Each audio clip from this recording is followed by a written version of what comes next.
বাংলাদেশ বেতার রাজশাহী সন্ধ্যে ৭টা। শুনবেন স্থানীয় বাংলা সংবাদ। আসসালামু আলাইকুম। সন্ধে ৭টা, বাংলাদেশ বেতার রাজশাহী। স্থানীয় সংবাদ পড়ছি আসাদুল্লাহ মামুন হাসান। রাজশাহীতে অপারেশন ফার্স্ট লাইটের তৃতীয় ধাপের অভিযানে ৭২ জন চিহ্নিত সন্ত্রাসী, মাদক কারবারি, ওয়ারেন্টভুক্ত আসামি, অস্ত্রধারী সহযোগী এবং সন্দেহভাজন ফ্যাসিস্ট দোসরদের গ্রেপ্তার করেছে পুলিশ। অভিযানে দেশি বিদেশি অস্ত্র ও মাদকদ্রব্য উদ্ধার করা হয়েছে। আজ দুপুরে রাজশাহীর রেঞ্জ ডিআইজি কার্যালয়ে আয়োজিত প্রেস ব্রিফিংয়ে রাজশাহী রেঞ্জ ডিআইজি মোহাম্মদ শাহজাহান এ তথ্য জানান। তিনি বলেন, গতকাল শুক্রবার দিনরাত ব্যাপী নাটোরের নলডাঙ্গা, সিংড়া এবং পাবনার ঈশ্বরদী এলাকায় একযোগে অভিযান চালিয়ে ৭২ জনকে আটক করা হয়। আসন্ন জাতীয় সংসদ নির্বাচনকে অবাধ, সুষ্ঠু ও শান্তিপূর্ণ করতে উপযুক্ত পরিবেশ নিশ্চিত করাই ছিল এ অভিযানের মূল লক্ষ্য। দীর্ঘদিন ধরে চলমান সন্ত্রাস, মাদক পাচার, অস্ত্র ব্যবসা ও চাঁদাবাজির অবসান ঘটানোর লক্ষ্যে এ অভিযান পরিচালিত হয়েছে। রেঞ্জের যে কোনো এলাকায়, বিশেষ করে চরাঞ্চলে সন্ত্রাস ও অপরাধ দমনে ধারাবাহিকভাবে অভিযান অব্যাহত থাকবে। রাজশাহী বিশ্ববিদ্যালয়ে আজ দিনব্যাপী ভেটেরিনারি ও অ্যানিম্যাল সায়েন্স বিষয়ে এক বৈজ্ঞানিক সম্মেলন অনুষ্ঠিত হয়।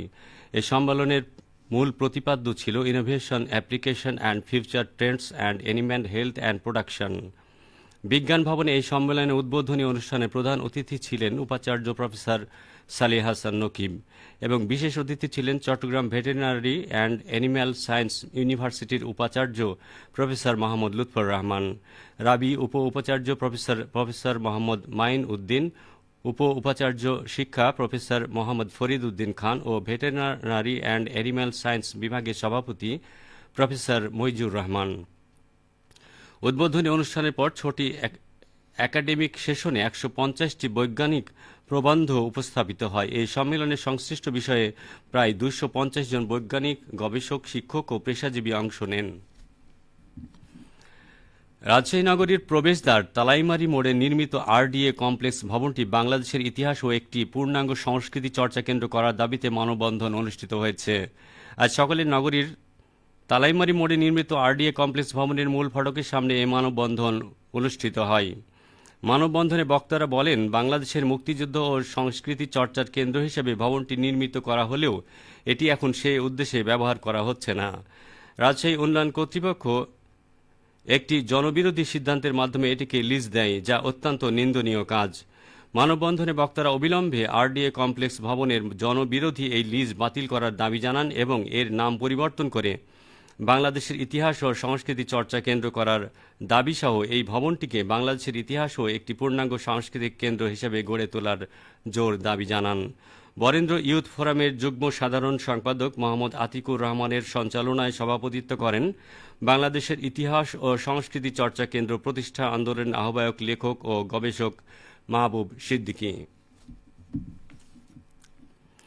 নাটোরের বড়াইগ্রামে দিনব্যাপী ফ্রি মেডিকেল ক্যাম্প অনুষ্ঠিত হয়েছে। আজ উপজেলায় কালিকাপুর সরকারি প্রাথমিক বিদ্যালয়ে ঢাকাস্থ বড়াইগ্রাম উপজেলা সমিতি এই ক্যাম্প আয়োজন করে। বড়াইগ্রাম উপজেলার সহকারী কমিশনার ভূমি জুবায়ের জাহাঙ্গীর সকালে ক্যাম্পের উদ্বোধনী অনুষ্ঠানে প্রধান অতিথি হিসেবে উপস্থিত ছিলেন। বড়াইগ্রাম উপজেলা সমিতির সভাপতি সাবেক civil surgeon doctor Shams Uddin অনুষ্ঠানে সভাপতিত্ব করেন। মেডিকেল ক্যাম্পে সাবেক civil surgeon doctor Shams Uddin ছাড়াও হাড়জোড় বিশেষজ্ঞ doctor ATM Safayet Shams Rocky, medicine বিশেষজ্ঞ ডাক্তার ইমরান হোসেন ও সহস্রাধিক হতদরিদ্র মানুষকে বিনামূল্যে প্রাথমিক চিকিৎসা ও ব্যবস্থাপত্র প্রদান করেন।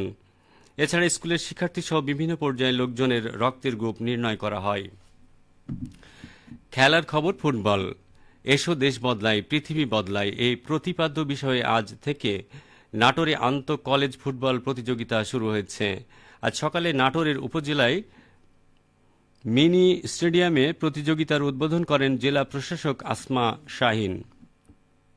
উদ্বোধনী খেলায় নাটোর নবাব সিরাজউদ্দৌলা সরকারি কলেজ টাইব্রেকারে ৩-১ গোলে শাইলকোনা ডিগ্রি কলেজকে পরাজিত করে। ১২টি কলেজ দলে অংশগ্রহণে জেলা ক্রীড়া অফিসে প্রতিযোগিতার আয়োজন করেছে। এদিকে নওগাঁয় জেলা প্রশাসক ও জেলা ক্রীড়া অফিসের আয়োজনে আন্তঃ কলেজ ফুটবল টুর্নামেন্টের চূড়ান্ত খেলা অনুষ্ঠিত হয়েছে। আজ বিকালে জেলা স্টেডিয়ামে অনুষ্ঠিত চূড়ান্ত খেলায় মহাদ্বীপপুর technical and business management college 5-1 গোলে সাপাহার সরকারি কলেজকে হারিয়ে জয়লাভ করেছে। খেলা শেষে পুরস্কারের বিতরণী অনুষ্ঠানে প্রধান অতিথি ছিলেন অতিরিক্ত জেলা প্রশাসক সার্বিক সাদিয়া সাফরিন। এই টুর্নামেন্টে জেলায় 16টি কলেজ ফুটবল দল অংশ নেয়। সবশেষে আবহাওয়া। আজ রাজশাহীতে সর্বোচ্চ তাপমাত্রা ছিল 28.5 ডিগ্রি সেলসিয়াস এবং সর্বনিম্ন 14.8 ডিগ্রি সেলসিয়াস। সন্ধ্যে 6টায় বাতাসে আপেক্ষিক আর্দ্রতার পরিমাণ ছিল 86%। রাজশাহী ও পার্শ্ববর্তী এলাকায় আগামীকাল সূর্যোদয় ভোর 6:31। সংবাদ শেষ হলো। আমাদের পরবর্তী স্থানীয় সংবাদ প্রচারিত হবে আগামীকাল 8:10। বাংলাদেশ